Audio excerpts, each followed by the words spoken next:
Hey friends, welcome back to the channel. It is Lori here. In this video, I'm going to be sharing my curriculum, what I'm planning to use with my daughters for the next school year, which will be year 2023 to 2024. I will be having a third grader and a second grader, so I will be sharing what I plan to be used for them for the school year. Right, so here are my rolling carts. I do plan on using the rolling carts again. They were really fun for us to use. It was really easy for me to bring the stuff out because a storage for all my homeschool stuff is, here's my staircase here, underneath that is a closet, and that's really where I store all of my homeschool stuff. I don't have a dedicated, like I said before, I don't have a dedicated homeschool room. It is just our kitchen table at the moment, and it's really been working out for us. And so the rolling carts have been very helpful and beneficial.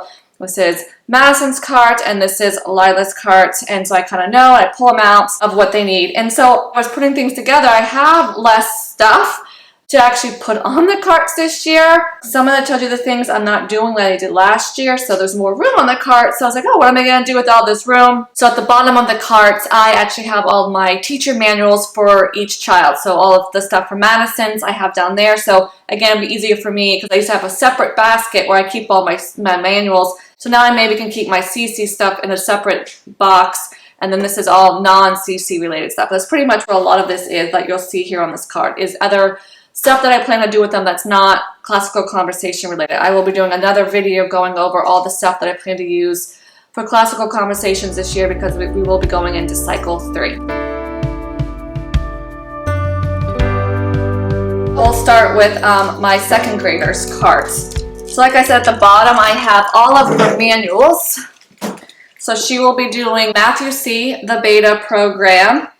She will be doing all about spelling level 2. I did technically kind of start level 2 with her at the end of this previous year, but I'm just going to start all over again with her. Level 2, start from scratch, and then she'll be doing all about reading level 3. And I don't know again how fast, like I said in my ending of the year program, my recap of how our year went, I decided I was going to slow things down. I still kind of plan to do that, so I'm not sure how fast we'll get through these, if I'll really get them through before Christmas or after Christmas. So she might be moving up to level 3 and level 4 reading by the end of the school year next year. I really don't know how it's going to go, but I'm going to start at these levels at the start of the year and kind of decide how things are going, if I want to speed things up or slow things down.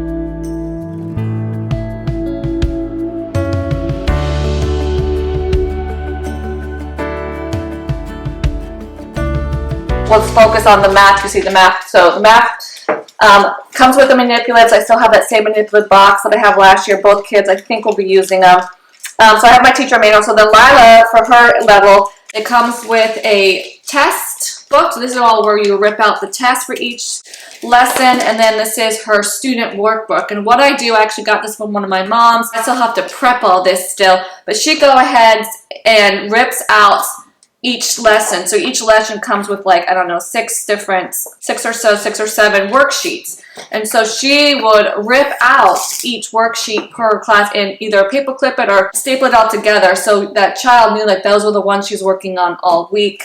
So I'm still going to bake. I think I'm still going to do that. I kind of technically did that at the end of last year. I pulled out everything for, let's say, for lesson 7.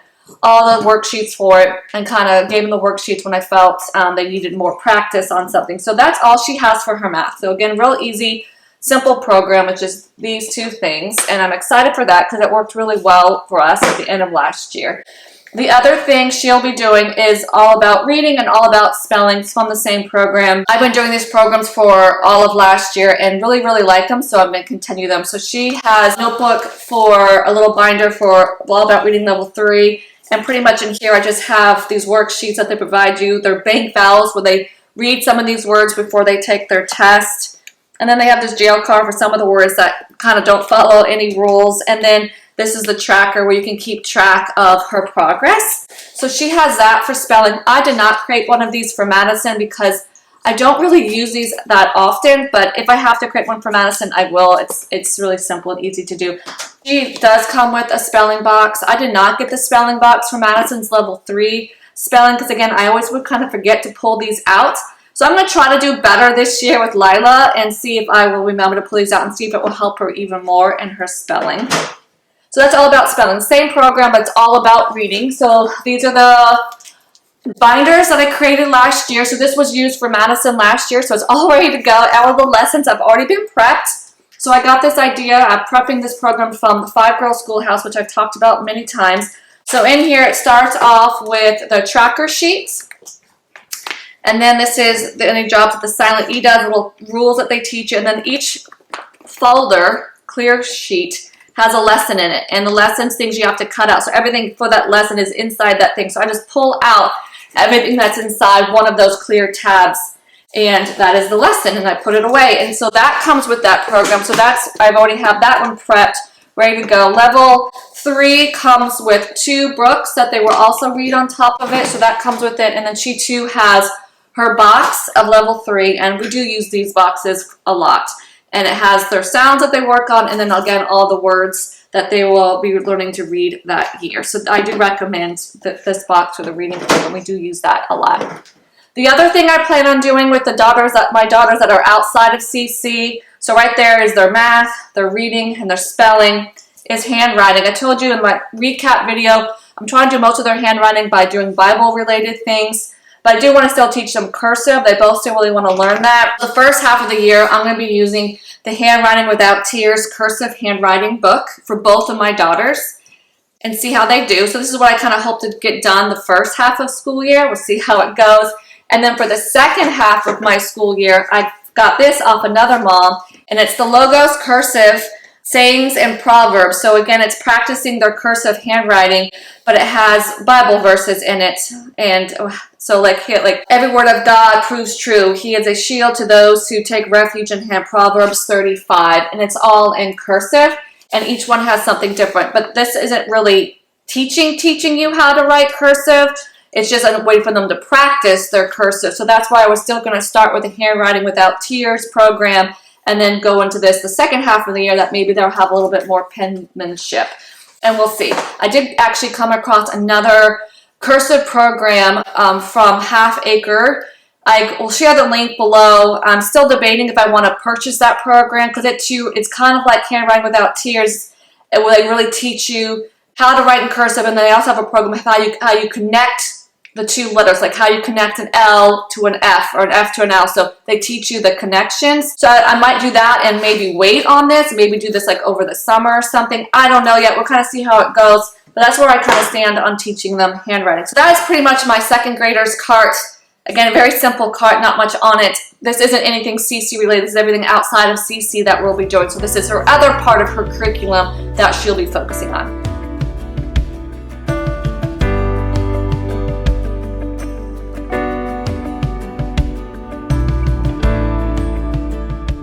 All right, so moving on to the other cart. This is my 3rd grader's cart, and it's very similar to my 2nd grader's cart.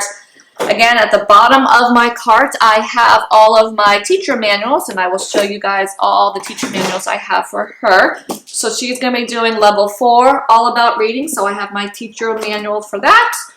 She'll be doing all about spelling, level 3, so I have my teacher manual for that. And then she also has Matthew C. Her math is she's going to be on the Gamma level this year, and so I have my teacher manual for that. So for the BEMA, I forgot to mention the BEMA math program, Beta, is a lot of addition and subtraction with large numbers. They do a little bit of time in there and money and measurements in this program, but it's really getting down your subtraction, your addition with larger numbers, with money.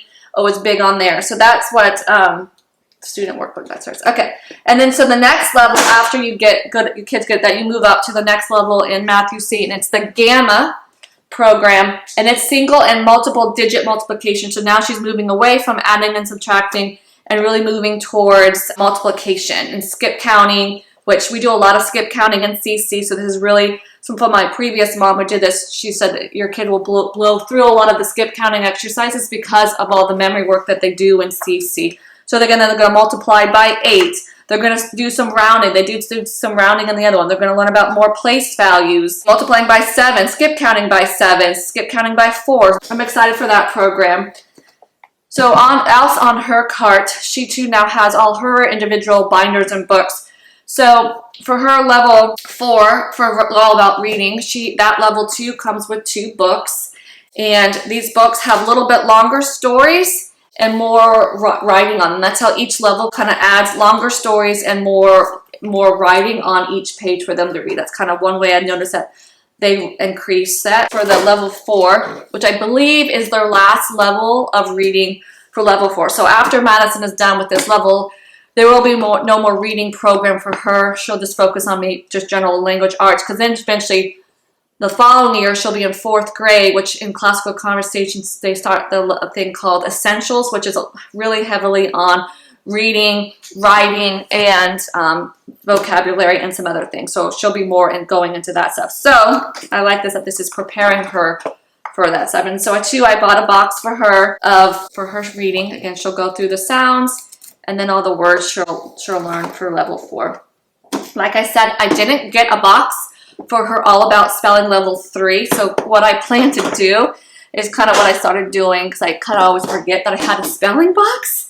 So they offer words that they're going to spell and phrases and sentences. So what I had Madison do, she would read these to me and we would look at them like a day before she would do her spelling test, or sometimes before she would do her spelling test. So I think I'm going to kind of keep that up and see how that goes for level 3 and if she's getting it or not. Another program I got from another mom was from Rodden's staff. And this is I believe this is the teacher manual one, and then this is the student one. Level 3, and I've never used it. This is for spelling. This is for spelling. I briefly have looked at it. It is quite different setup than the All About Spelling program that I'm already used to. So I'm just going to add this in. So I might do this 1 or 2 days a week, and All About Spelling 2 days a week or something. I'm not really sure yet the flow of how I plan on incorporating all these things, but that's kind of what I think of.